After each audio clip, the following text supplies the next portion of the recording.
Captain Jake Morrison stood on the observation deck of Defense Station Alpha, watching the morning sun rise over New Haven's golden wheat fields. The human colony world stretched out below him like a peaceful painting with small farms and villages, dotted across the rolling hills. Morrison had been stationed here for 3 years, and nothing exciting had ever happened. The most dangerous thing they dealt with was the occasional smuggler trying to avoid customs checks. Lieutenant Lisa Harper walked up beside him, carrying her daily reports on a small tablet. She was young for her rank, but Morrison trusted her completely. Harper had joined his crew 2 years ago, fresh from the academy on Earth, full of energy and ideas about how to improve their quiet little outpost. "Morning, sir," Harper said, glancing at the peaceful scene below. "Got the overnight reports from the other Federation worlds." "Same as always, nothing much happening anywhere." Morrison nodded and took the tablet from her. The Galactic Federation had been at peace for over 30 years now. The big alien races kept everything running smoothly with their advanced technology and powerful fleets. Humans were considered useful members of the Federation, but nobody expected much from them in terms of military power. Most alien species saw human weapons and ships as outdated and simple. "Any word from Admiral Clark on Earth?" Morrison asked, scrolling through the reports. "He sent a message yesterday about the new patrol schedules," Harper replied. "Still, wants us to keep an eye on the outer system trade routes, but he said not to expect any real trouble." Morrison smiled at that.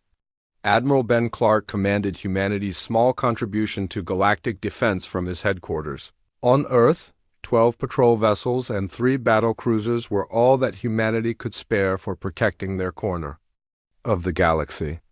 The alien races had fleets of hundreds of ships with weapons that could tear apart entire asteroids, while human ships still used basic missiles and energy beams. Down in the colony's main research center, Dr. Amy Foster was having a very different kind of morning. She sat in front of her computer, staring at readings that made no sense. The deep space monitoring stations had been picking up strange energy patterns for the past week, but every time she tried to explain them to her alien colleagues at the Galactic Science Institute, they just shrugged. "Carl, come look at this," she called to her research assistant, Carl Rodriguez. He was one of the few humans working at the institute, and the only person who seemed to take her concerns seriously.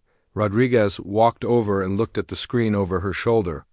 The energy readings showed massive disturbances coming from the outer edges of the galaxy, far beyond any known civilizations. "That doesn't look natural," he said quietly. "That's what I keep trying to tell everyone," Foster replied, frustrated. "But the Zephyrians say it's just normal cosmic background radiation, and the Mindari think it might be some kind of stellar phenomenon nobody wants to investigate." Foster had been studying alien technology and space phenomena for almost 10 years. She had worked with the crystal-based Zephyrians, the telepathic Mindari, and the incredibly advanced Nexari. All of them were brilliant in their own ways, but they all seemed to think that if something was happening far away from their important worlds, it probably wasn't worth worrying about. Back on Defense Station Alpha, Morrison was reviewing the personnel files for his small crew. Besides Harper, he had Sergeant Kevin Brooks running the security detail and about 20 Marines for the entire station. It wasn't much, but it had always been enough for their peaceful little corner of space.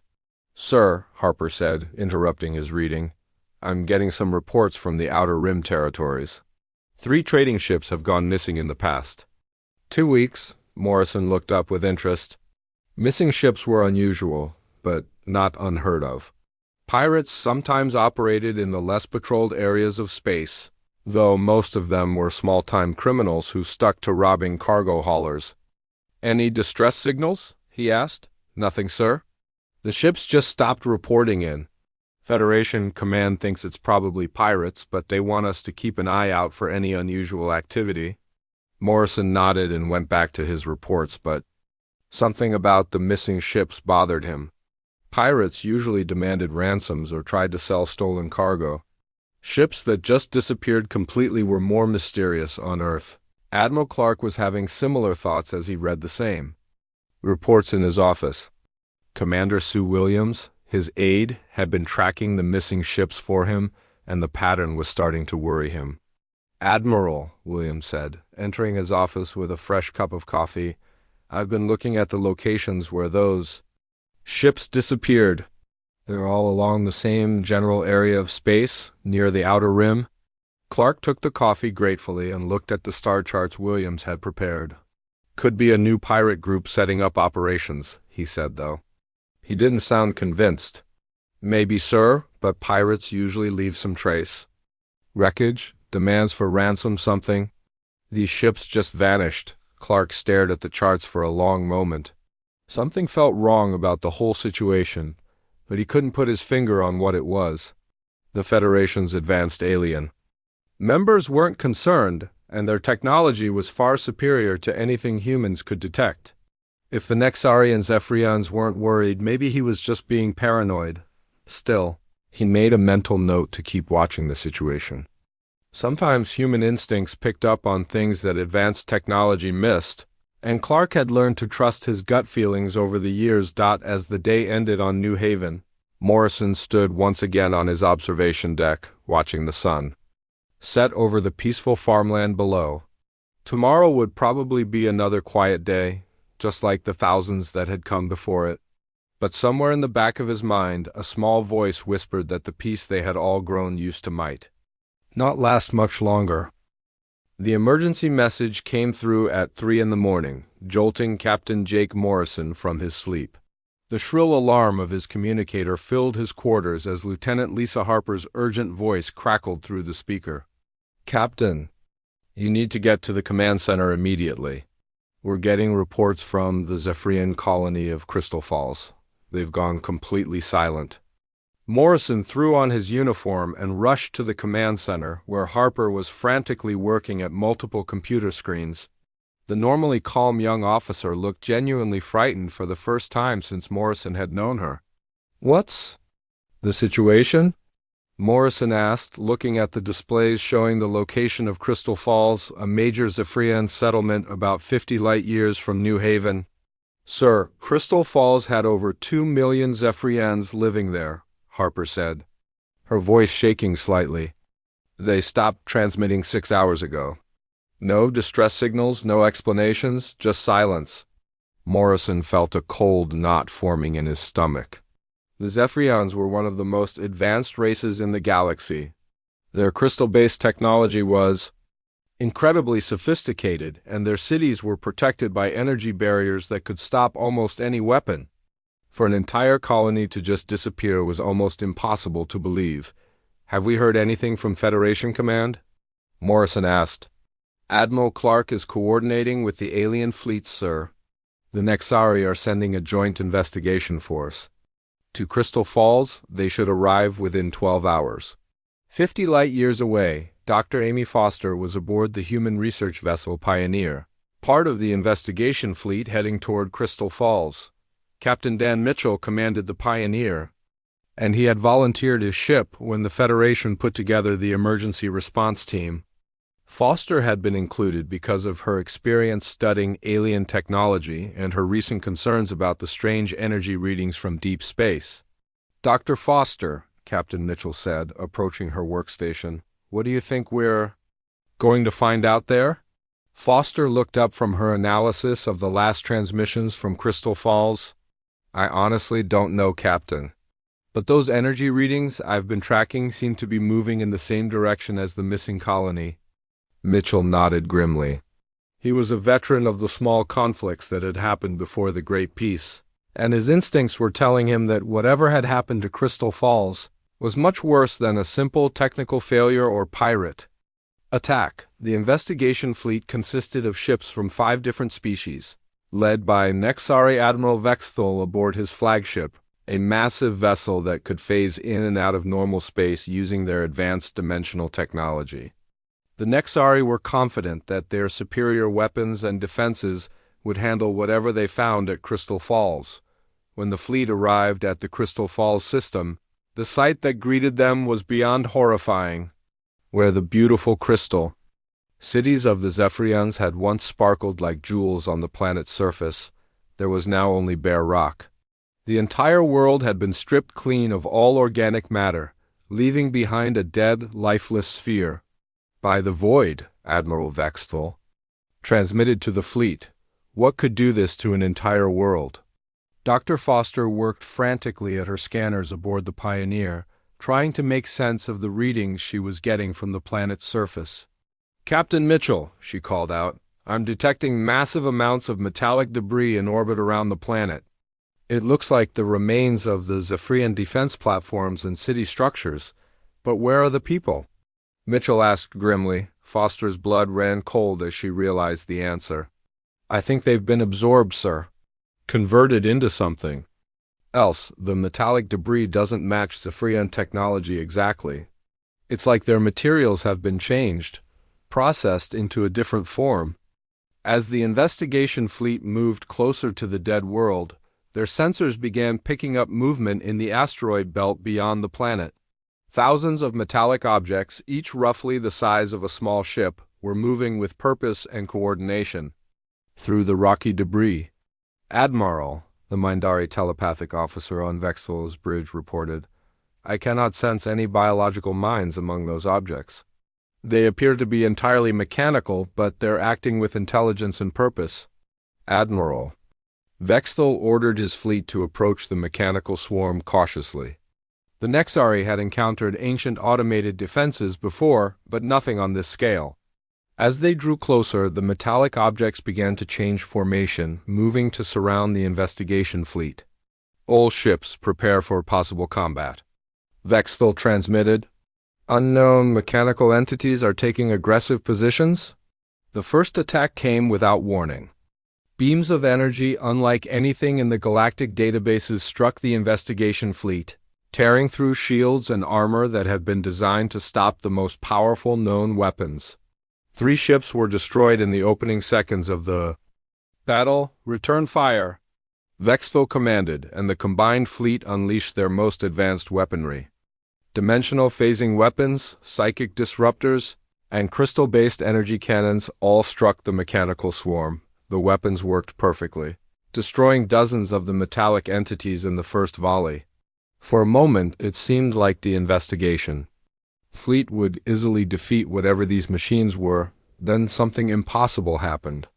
The remaining machines began adapting their defenses in real time. The second volley of weapons fire was less effective, and the third volley barely scratched the metallic hulls of the attackers. Within minutes, the machines had become completely immune to every weapon the fleet possessed.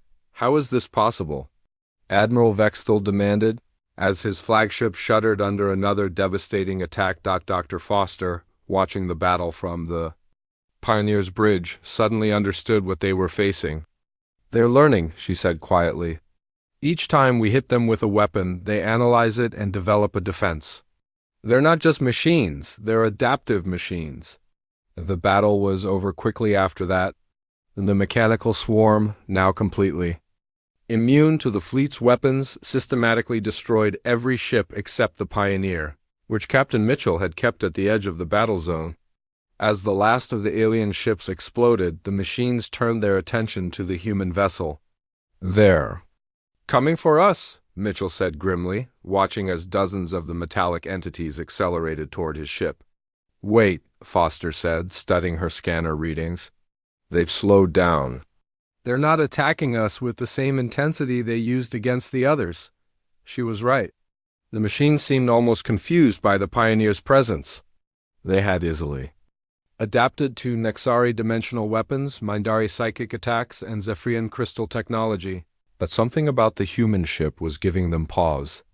"Captain, I think we need to get out of here and warn the Federation," Foster said urgently.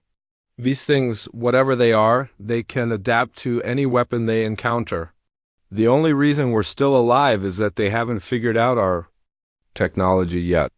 Mitchell ordered an immediate retreat, and the Pioneer jumped to faster-than-light speed, leaving the mechanical swarm behind with the remains of Crystal Falls. Back at Federation headquarters, the news of the investigation fleets destruction sent shockwaves through the galactic community. The loss of an entire Nexari battle group was unprecedented. Emergency sessions were called, and the greatest military minds of dozens of species began planning their response to this new threat. But in her quarters aboard the Pioneer, Dr. Foster was making a different kind of discovery. She had been analyzing the strange energy patterns she had detected weeks earlier, comparing them to the readings from the Crystal Falls attack. The patterns matched perfectly, and they were moving steadily through the galaxy, heading toward the more populated core worlds, whatever these machines were. They had been moving through space for a long time, consuming everything in their path. And now they had tasted the technology of the galaxy's most advanced civilizations, making them more dangerous than ever before. Foster realized with growing horror that Crystal Falls was not an isolated attack. It was just the beginning. The emergency session of the Galactic Federation Council was the largest gathering of alien species in 50 years. Representatives from every major civilization sat in the great circular chamber on the neutral world of Harmony Station, their voices raised in heated debate about the growing crisis. Dr. Amy Foster sat in the human observation section, watching as the most powerful beings in the galaxy argued about how to respond to what she had named the Devourers. The mechanical swarm had consumed 3 more worlds in the past 2 weeks, each attack more devastating than the last. Supreme Commander Loden of the Nexari stood at the center podium, his tall, elegant form radiating confidence despite the recent losses. "Fellow council members," he said in his melodic voice, "we have faced threats before and emerged victorious. These machines may be adaptive, but they are still bound by the laws of physics. Our dimensional phasing weapons will simply shift them out of normal space entirely." A chorus of agreement rose from the Nexari delegation, but Foster noticed that several other species looked less convinced.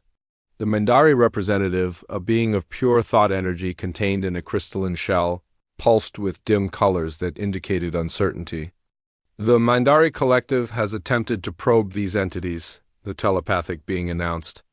"They possess no biological components whatsoever. Our psychic abilities cannot affect them, but perhaps our crystal-based technology can disrupt their electronic systems." The Zephyrian delegate, a living crystal formation that sparkled with internal light, added their voice to the discussion. "Our people who escaped Crystal Falls report that the machines consumed our crystal matrices and incorporated them into their own structures. They may now possess some of our technological capabilities." Foster felt a chill as she listened to the debates. Each species was approaching the problem from their own technological perspective, but none of them seemed to understand the true nature of what they were facing. The Devourers weren't just adaptive. They were evolutionary. Each encounter made them stronger and more capable. Captain Jake Morrison received the mobilization orders while he was reviewing supply reports for New Haven's defense station. Lieutenant Lisa Harper brought him the message from Admiral Clark on Earth, and her face was pale as she handed him the datapad. "Sir, Admiral Clark is calling for total defense protocol. Every human world is to prepare for possible attack, and all civilian populations are to be evacuated to the core systems." Morrison read through the orders carefully. Total defense protocol was something the human military had hoped never to use. It meant converting every human settlement into a fortress and preparing every citizen for war. "What about the people here on New Haven?" Morrison asked. "The farmers and their families aren't going to want to leave their homes." "The Admiral's orders are clear, sir. We're to begin evacuation procedures immediately." Morrison nodded, but he knew it wouldn't be that simple. The colonists on New Haven had built their lives here over 3 generations. Many of them had never even been to Earth, and the idea of abandoning everything they had worked for would not be easy to accept. Mayor Pete Johnson proved Morrison's predictions correct when he arrived at the defense station that afternoon with a delegation of angry colonists. "Captain," he said firmly, "we're not leaving. This is our home, and we'll defend it if we have to." Morrison respected Johnson's determination, but he also knew what was coming toward them. "Pete, these aren't pirates or raiders. The things heading our way have destroyed entire worlds. They've wiped out civilizations that were far more advanced than we are. Then maybe it's time someone showed them what humans can do when we're backed into a corner, Johnson replied stubbornly while the politicians argued. Foster was making a crucial discovery in her laboratory aboard the Pioneer. She had been analyzing debris from the destroyed Nexari ships, comparing it to samples of Devourer technology that Captain Dan Mitchell had managed to collect during their escape from Crystal Falls. "Carl," she called to her assistant, "look at this analysis. The Devourers aren't just adapting to new weapons, they're incorporating the technology into their own systems." Carl Rodriguez looked over her shoulder at the computer screen, which showed the molecular structure of the debris. "It's like they're learning from everything they encounter," he said. "But that would mean ... that every weapon we use against them makes them stronger," Foster finished grimly. "They're not just defending against our attacks, they're studying them and adding them to their own capabilities." Foster's discovery explained why the Devourers had become so much more dangerous after each battle. The machines that had destroyed Crystal Falls were far more advanced than the ones that had originally emerged from deep space. They had absorbed the crystal technology of the Zephyrians, the dimensional manipulation systems of the Nexari, and the psychic amplification matrices of the Mindari.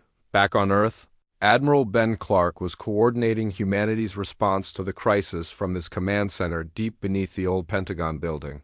Commander Sue Williams had been working around the clock to prepare humanity's modest fleet for what might be their final battle. "Admiral," Williams said, approaching his desk with the latest reports, "the alien fleets are massing for a major offensive. The Nexari alone are committing over 200 ships to the attack." Clark nodded, but his expression remained grim. "And how many ships can we contribute to this grand alliance?" 15, sir. The patrol vessels are 3 battle cruisers and the Pioneer if Dr. Foster agrees to stay with the fleet." Clark looked at the numbers on his screen and shook his head. Humanity's entire military contribution to the defense of the galaxy was smaller than a single Nexari battle squadron. Most of the alien commanders probably saw human involvement as a token gesture at best. "What about our weapons?" Clark asked. "How do they compare to what the aliens are bringing?" Williams consulted her datapad. "Our ships still use kinetic weapons and basic energy beams. The aliens consider our technology to be several hundred years behind theirs. Most of their weapons can manipulate matter at the atomic level or operate in dimensions we can't even detect." Clark was quiet for a long moment, staring at a photograph of Earth hanging on his office wall. "Sue," he said finally, "what if being behind technologically is actually an advantage?" Williams looked confused. "Sir? Think about it. These Devourers adapt to whatever they encounter, right? They've faced the most advanced weapons in the galaxy and learned to counter all of them. But what if they've never encountered something as simple and primitive as a kinetic projectile weapon?" The idea was so basic that it took Williams a moment to understand what Clark was suggesting. "You think they might not be prepared for our weapons because they're too simple?" "It's possible. Dr. Foster's report suggests that the machines learn from every encounter, but they can only adapt to technologies they understand. Maybe the reason they hesitated when they encountered the Pioneer was because they couldn't comprehend weapons that were so basic." While Clark and Williams discussed strategy on Earth, the combined alien fleets were preparing for the largest military operation in galactic history. Over 1,000 ships from dozens of species gathered in the Kepler system, preparing to face the Devourer swarm in what everyone hoped would be a decisive battle. The battle was indeed decisive, but not in the way anyone had expected. The alien fleets, with their advanced weapons and sophisticated defenses, lasted less than 4 hours against the evolved Devourers. The machines had incorporated technology from every previous encounter, making them immune to dimensional weapons, crystal energy beams, and psychic attacks. Supreme Commander Ludden's flagship was among the first to fall, its revolutionary phasing technology proving useless against enemies that could now track objects across multiple dimensions. The Mindari Collective's greatest telepathic warriors found their mental attacks absorbed and turned back against them with devastating effect. Within hours, The greatest military force in galactic history was reduced to scattered debris and fleeing survivors. The Devourers had not just won the battle. They had absorbed enough technology to become an unstoppable force of galactic conquest. Foster watched the battle reports coming in aboard the Pioneer, her worst fears confirmed. "Captain Mitchell," she said urgently, "we need to get back to human space immediately. The aliens' advanced technology has made the Devourers stronger than ever." Mitchell nodded grimly as he ordered the Pioneer to retreat toward Earth. Behind them, the Devourer swarm was already moving toward the next populated systems, leaving behind only the lifeless husks of worlds that had once been home to billions of sentient beings. The age of galactic peace was over, and humanity was about to become the last hope for every living thing in the galaxy. The refugee fleet that arrived in human space was unlike anything the galaxy had ever seen before. Thousands of ships carrying the survivors of dozens of civilizations fled toward Earth's solar system, their advanced vessels damaged and their proud crews defeated. The Nexari, Zephyrians, Mindari, and countless other species who had once looked down on humanity now desperately sought protection from the very people they had considered primitive. Admiral Ben Clark stood in the command center of Earth's orbital defense platform, watching as the massive refugee fleet took position around the outer planets. Commander Sue Williams stood beside him, coordinating the complex logistics of housing and feeding billions of displaced aliens. "Admiral," Williams said, "the refugee fleet commanders are requesting a meeting. They want to discuss battle plans and coordinate our defenses." Clark nodded, but his expression remained thoughtful. "Tell them we'll meet, but make it clear that this is human space now. We'll listen to their suggestions, but the final decisions will be ours." It was a remarkable reversal of fortune. For 50 years, humanity had been the junior partners in the Galactic Federation, taking orders from more advanced civilizations and accepting their role as peacekeepers and support personnel. Now those same civilizations were refugees in human territory, dependent on human protection for their survival. On New Haven, Captain Jake Morrison was transforming the peaceful agricultural colony into a fortress.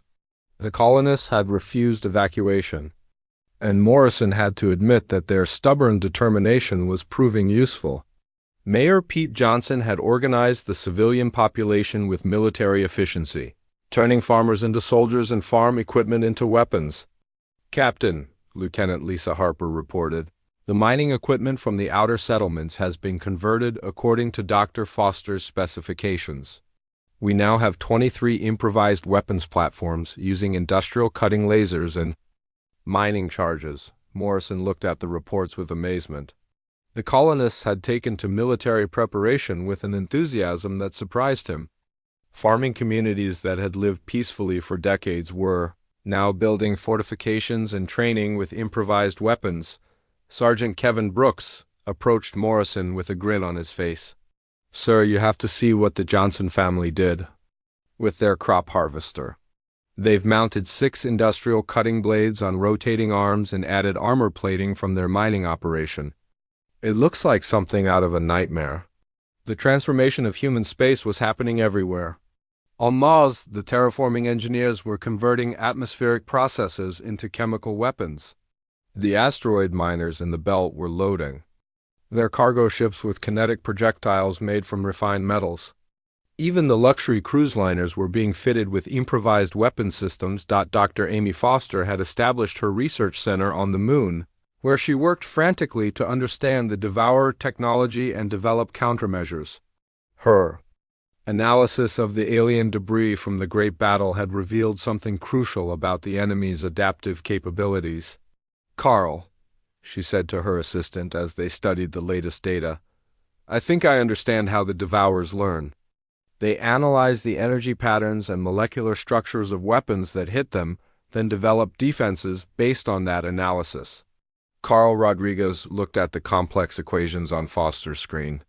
"So they're basically reverse engineering every weapon they encounter?" "Exactly. But that means they can only adapt to technologies they can understand. Their programming must be based on advanced physics and exotic matter manipulation. which is why they could easily counter alien weapons. Foster paused, a new idea forming in her mind. But what if we hit them with something so simple and primitive that their analysis systems can't even recognize it as a weapon? The first test of Foster's theory came when a small Devourer scout force encountered the human cargo vessel Freedom, commanded by Captain Billy Thompson. The Freedom had been converted into a weapons platform using the most basic technology available: chemical explosives, kinetic projectiles, and industrial waste disposal systems. "Unknown vessels," Thompson broadcast to the three Devourer machines. Approaching his ship, "This is Captain Thompson of the human vessel Freedom. You are ordered to withdraw from this system immediately." The Devourers, as expected, did not respond to the warning. They had encountered dozens of species and absorbed their technologies, making them confident that they could handle any weapon this primitive vessel might possess. Thompson's first attack came from the ship's waste recycling system, which had been modified to launch containers filled with organic waste, chemical solvents, and industrial byproducts. The mixture was so random and chaotic that the Devourer's analysis systems couldn't determine what kind of weapon it was supposed to be. The organic matter struck the lead Devourer machine and immediately began causing system failures. The machine's absorption protocols, designed to process sophisticated alien technology, couldn't handle the mixture of biological waste and synthetic chemicals.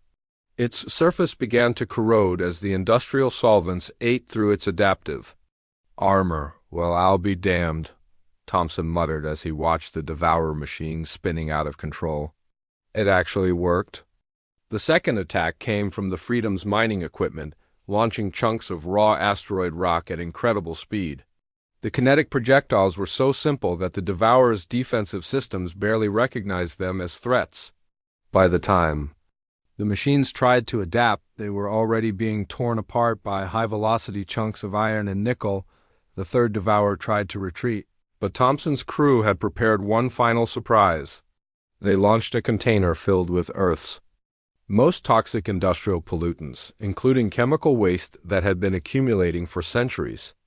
The machine that had easily absorbed the most advanced alien technologies was completely unable to process Earth's unique mixture of synthetic materials and organic contaminants. Foster received the battle report on the moon with excitement and relief. "It works," she told her team. "The simpler and more chaotic our weapons are, the less able the Devourers are to adapt to them." Admiral Clark immediately began implementing Foster's discoveries across the human fleet. Ships were retrofitted with the most primitive weapons available: gunpowder explosives, kinetic cannons, chemical weapons, and even simple projectile launchers. The more random and unpredictable the weapon, the more effective it seemed to be against the DEVOURs. President Kate Anderson addressed the refugee fleet commanders from her office in Washington, her words broadcast to every ship in the solar system. "Leaders of the galactic community," she said firmly, "humanity welcomes you to our space and pledges to defend you against this threat. But we will do so using our methods and our strategies." The alien commanders, desperate for any hope of victory, agreed to follow human leadership. Species that had considered themselves superior to humanity for centuries now looked to human ingenuity for salvation. Colonel Ross Martin, the military engineer in charge of weapons development, worked with alien scientists to create hybrid weapons that combined alien materials with human design principles. The results were chaotic and unpredictable systems that the Devourers couldn't analyze or counter. "The key," Martin explained to a mixed group of human and alien engineers, "is to make weapons that don't make sense. The more logical and sophisticated a weapon is, the easier it is for the Devourers to understand and counter. But if we build weapons based on randomness and chaos, their programming can't adapt." On New Haven, Morrison prepared his mixed force of humans and alien refugees for the inevitable attack. The Devourers were moving steadily through human space, consuming everything in their path. New Haven was directly in their route toward Earth, making it the site of what everyone knew would be a crucial battle. "Sir," Harper reported, Long-range sensors are detecting the Devourer swarm approaching the outer edge of the system. They'll be here within 6 hours. Morrison looked at his defensive preparations with a mixture of pride and concern. His force consisted of 200 human marines, 500 armed colonists, and 300 alien refugees who had volunteered to fight. Their weapons were a bizarre collection of improvised devices, farming equipment, and modified alien technology. "All positions," Morrison broadcast to his scattered forces. "Remember what Dr. Foster taught us? The more unpredictable and chaotic we are, the better our chances. Don't follow standard tactics, don't use logical strategies. Fight like humans have always fought when our backs are against the wall." As the Devourer swarm entered the New Haven system, they encountered something they had never faced before, an enemy that refused to fight by any logical rules. The battle that followed would determine whether humanity's chaotic approach to warfare could save not just their own species but every living thing in the galaxy. The Battle of New Haven began at dawn, when the first wave of Devourer machines entered the planet's atmosphere like metallic meteors. Captain Jake Morrison watched from his command bunker as hundreds of the adaptive machines descended toward the farming communities that had become improvised fortresses. "All units, remember the plan," Morrison broadcast to his scattered forces. "No coordinated attacks, no standard formations. Every team fights independently using whatever methods work." Lieutenant Lisa Harper coordinated the defense from the underground command center that had once been Mayor Pete Johnson's grain storage facility. The walls were lined with computers salvaged from the defense station, connected by cables that ran through old irrigation pipes. It was the most improvised command center in military history, but it was working. "Sir," Harper reported, "the first Devourer group is approaching Sector 7. That's where the Martinez family set up their defenses."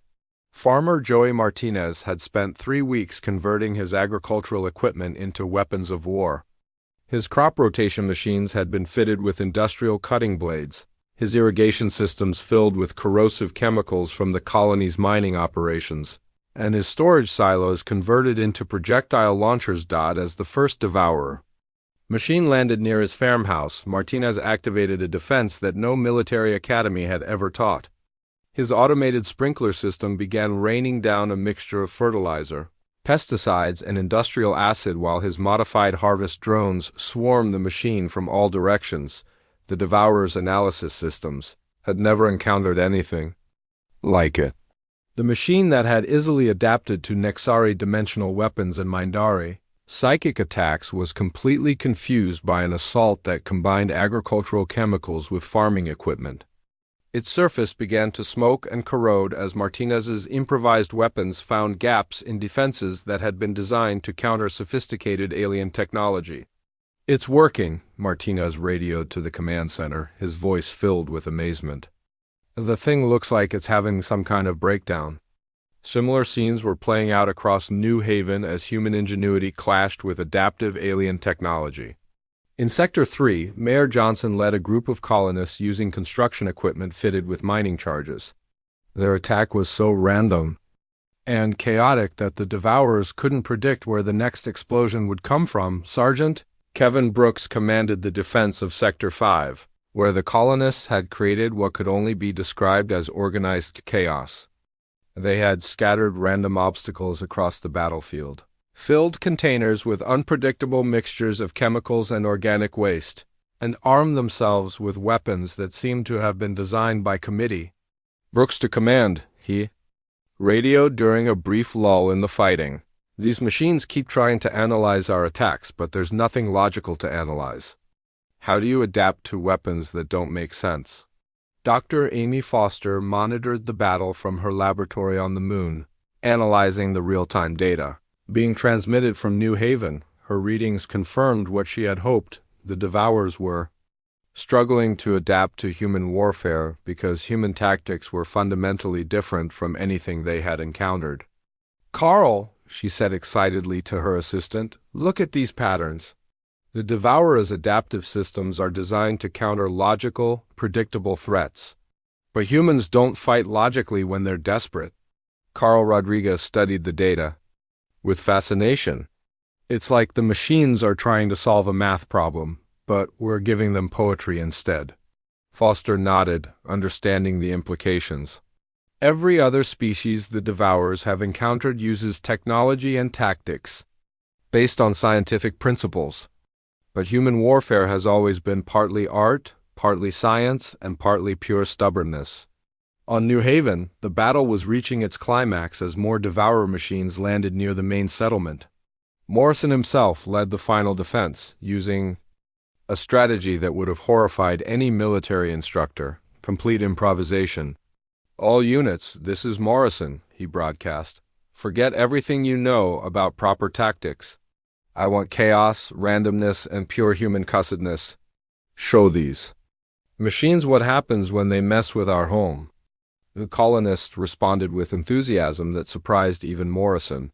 People who had been peaceful farmers just weeks earlier were now launching attacks that combined desperation, ingenuity, and sheer bloody-mindedness in equal measure. The turning point came when a group of children, too young to fight but too stubborn to evacuate, began throwing rocks at one of the Devourer machines.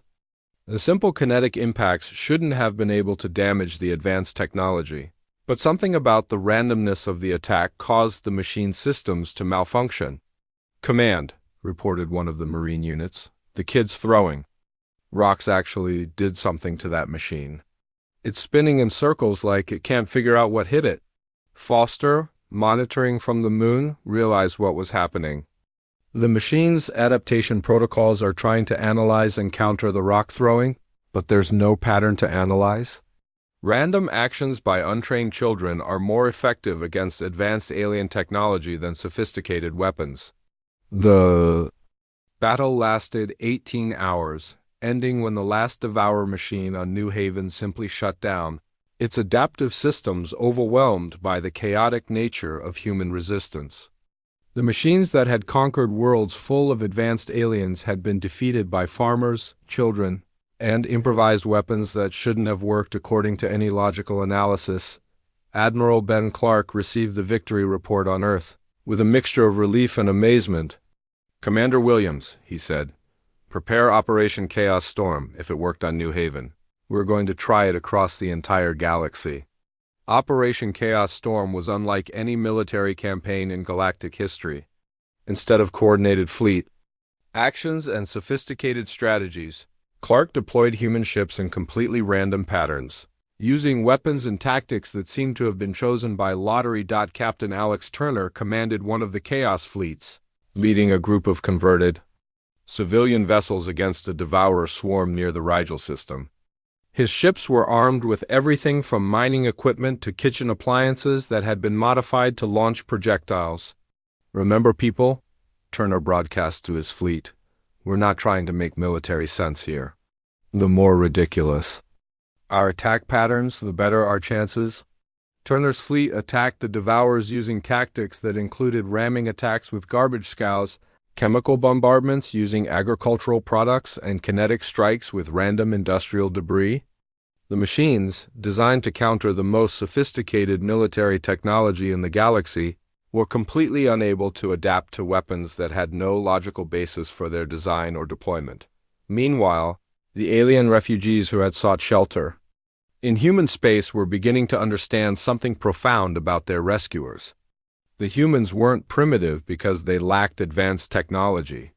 They were effective because they refused to be bound by logical limitations. A Zephyrian scientist working with Foster's research team made an observation that shocked his own. "People, human minds operate on principles that our science cannot predict or quantify. They use intuition, emotion, and randomness as strategic tools." Foster smiled at the comment. "We call it being human. Sometimes the best solution isn't the logical one, it's the one that works." As Operation Chaos Storm spread across the galaxy, human fleets began achieving victories that seemed impossible by any rational analysis. Ships armed with primitive weapons were defeating enemies that had conquered the most advanced civilizations. In known space, the Devourers, for the first time since their awakening, began to retreat. Their adaptive systems, designed to counter logical threats, We're being overwhelmed by an enemy that refused to follow any comprehensible pattern, President. Kate Anderson addressed the galaxy from the White House, her words broadcast to every surviving world. The age of purely logical warfare is over. Sometimes survival requires not just intelligence, but the willingness to fight in ways that make no sense to anyone, including yourself. On New Haven, Morrison stood among the wreckage of the battle, surrounded by colonists who had proven that determination and ingenuity could overcome seemingly impossible odds. The peaceful farming world had become the first place in the galaxy where the Devourers had been truly defeated. "Sir," Harper said, approaching him with the latest reports, "Admiral Clark wants to know if we're ready to take the fight to them. The main Devourer swarm is heading toward Earth, and he wants New Haven's defenders to help with the final battle." Morrison looked at his tired but determined colonists, then at the alien refugees who had fought beside them. "Tell the Admiral. We'll be ready. It's time to show the galaxy what humans can really do when we stop trying to be logical." The final battle for Earth began in the asteroid belt, where Admiral Ben Clark had assembled the most unusual fleet in galactic history. Human warships fought alongside converted cargo haulers, passenger liners fitted with mining equipment, and even luxury yachts armed with kitchen appliances. The refugee fleet provided support, but everyone understood that this battle would be won or lost by human tactics. "All ships," Clark broadcast from his flagship Defiant, "remember that we're not fighting to win a conventional battle. We're fighting to confuse, frustrate, and overwhelm an enemy that thinks it can predict our every move." Dr. Amy Foster watched the approaching Devourer swarm from her position aboard the research vessel Pioneer. The mechanical force that emerged from hyperspace was larger than anything they had faced before, consisting of thousands of machines that had absorbed the technology of dozens of conquered civilizations. "Captain Mitchell," she said urgently, "the lead machines are showing energy signatures from every major alien species. They've incorporated Nexari dimensional technology, Mindari psychic amplifiers, and Zephyrian crystal matrices." Captain Dan Mitchell nodded grimly as he studied the sensor readings. "So they have the best technology the galaxy can offer, plus everything they've learned from conquering half the known worlds." "Which means," Foster replied with a slight smile, "they're even less prepared for human chaos than the machines we've already defeated." The first wave of human ships to engage the Devourers included Captain Billy Thompson's converted cargo vessel Freedom, now armed with an even more bizarre collection of weapons. Thompson had equipped his ship with everything from industrial waste dispensers to a modified pizza oven that could launch heated metal projectiles. "This is Thompson to all ships," he announced cheerfully as his vessel charged toward the enemy formation. "I'm going to try something really stupid. If it works, feel free to copy me. If it doesn't work, remember me fondly." Thompson's attack began with a barrage from his waste disposal systems, launching containers filled with everything from spoiled food to used engine oil. The Devourer's analysis systems immediately began trying to identify the nature of the attack, but the random mixture of organic and synthetic materials provided no logical pattern to analyze, while the machines struggled to understand Thompson's garbage assault. He followed up with kinetic strikes from his modified pizza oven, launching heated metal discs at incredible speed. The combination of high temperature and kinetic impact was effective enough, but what really confused the Devourers was the complete lack of military logic in the attack pattern. "It's working," Thompson reported with amazement. "They're actually backing off. I think I confused them to death." Captain Alex Turner's Chaos Fleet joined the battle with their own collection of improvised weapons and impossible tactics. Turner had armed his ships with everything from agricultural spraying equipment to modified musical instruments that could generate destructive sound waves. "Turner to all ships," he announced. "Let's show them what human creativity really looks like. Attack pattern random, weapons free, and remember that if it makes sense, we're probably doing it wrong." The battle quickly descended into organized chaos as human ships swarmed the Devourer formation using tactics that had no names in any military manual. Ships performed ramming attacks with their hulls covered in sticky industrial adhesives, launched projectiles made from compressed garbage, and used modified farming equipment to spray the enemy with corrosive chemicals. Meanwhile, on New Haven, Captain Jake Morrison led a ground-based support effort that was equally unconventional. The colonists had converted their entire agricultural infrastructure into a planetary weapons system, using irrigation networks to launch projectiles and farming equipment to create massive kinetic impact weapons. Morrison to Earth Command, he reported, "New Haven is ready to provide fire support. We've got every piece of farming equipment on the planet aimed at those machines." Lieutenant Lisa Harper coordinated the planetary bombardment from her improvised command center, using crop-dusting aircraft to deliver chemical attacks and modified seed-planting machines to launch kinetic projectiles. The sight of agricultural equipment being used as weapons of war would have been comical. If it hadn't been so devastatingly effective, the turning point in the battle came when Sergeant Kevin Brooks, now commanding a mixed unit of humans and alien refugees, encountered something that changed everything. His unit had been cut off during the fighting and was facing a group of devourers that seemed immune to their improvised weapons. "Command, this is Brooks," he radioed desperately. "Our weapons aren't working on this group. They seem to have adapted to chaos tactics." Then something unexpected happened. Private Terry Jackson, a young Marine who had been separated from his unit, stumbled into the middle of the firefight. Jackson had been knocked unconscious earlier in the battle and was still somewhat dazed from his injuries. Without any conscious tactical thinking, Jackson began attacking the devourers using completely random actions. He threw rocks, sang loudly, danced while firing his weapon, and even tried to have a conversation with one of the machines.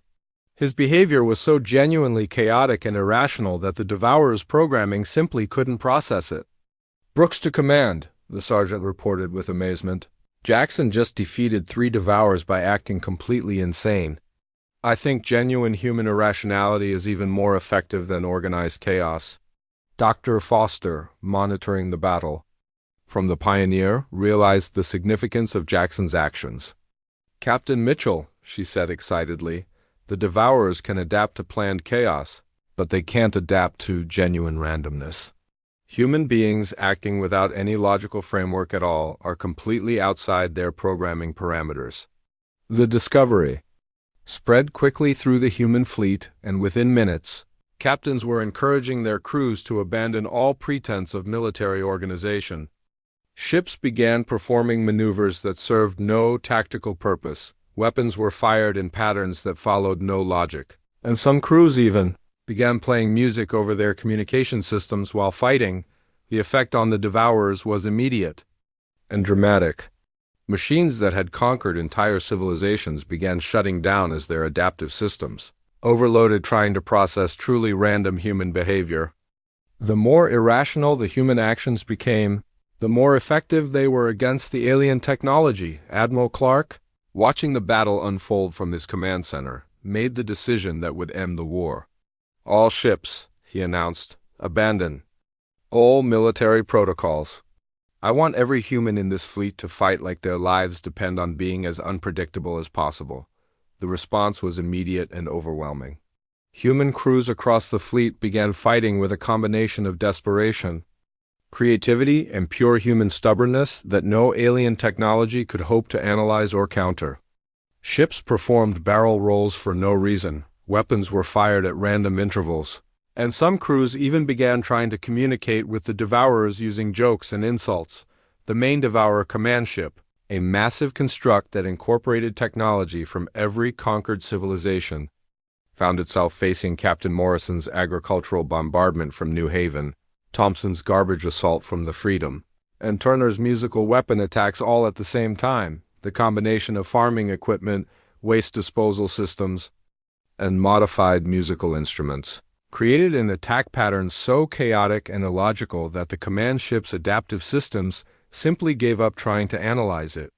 The most advanced machine intelligence in the galaxy was defeated by the determined randomness of human ingenuity. As the command ship shut down, the remaining devourers throughout the galaxy began shutting down as well, their collective programming. Overwhelmed by the sheer impossibility of adapting to an enemy that refused to follow any logical patterns, President Kate Anderson addressed the galaxy from the victory celebration on Earth. Her words broadcast to every surviving world. Today, the galaxy learned something important about humanity. We are not the most advanced species, we are not the most logical species, but we are the most unpredictable species. And sometimes unpredictability is exactly what the universe needs. The aftermath of the war saw dramatic changes in galactic civilization. Admiral Clark was appointed as the first Galactic Defense Coordinator, tasked with protecting the galaxy using human military principles. Captain Morrison received command of the new multi-species defense station orbiting New Haven, where former farmers worked alongside alien scientists to develop new defensive strategies. Dr. Foster established the Adaptive Warfare Research Institute, where humans and aliens worked together to study the principles that had made human tactics so effective. Her research showed that human creativity, chaos, and refusal to accept logical limitations were not primitive traits, but rather advanced survival characteristics that no artificial intelligence could replicate or counter. The Galactic Federation was reformed with humanity playing a central role in defense planning. Species that had once considered humans to be primitive now sought human advisors for their own military forces, understanding that sometimes the best strategy was to have no strategy at all.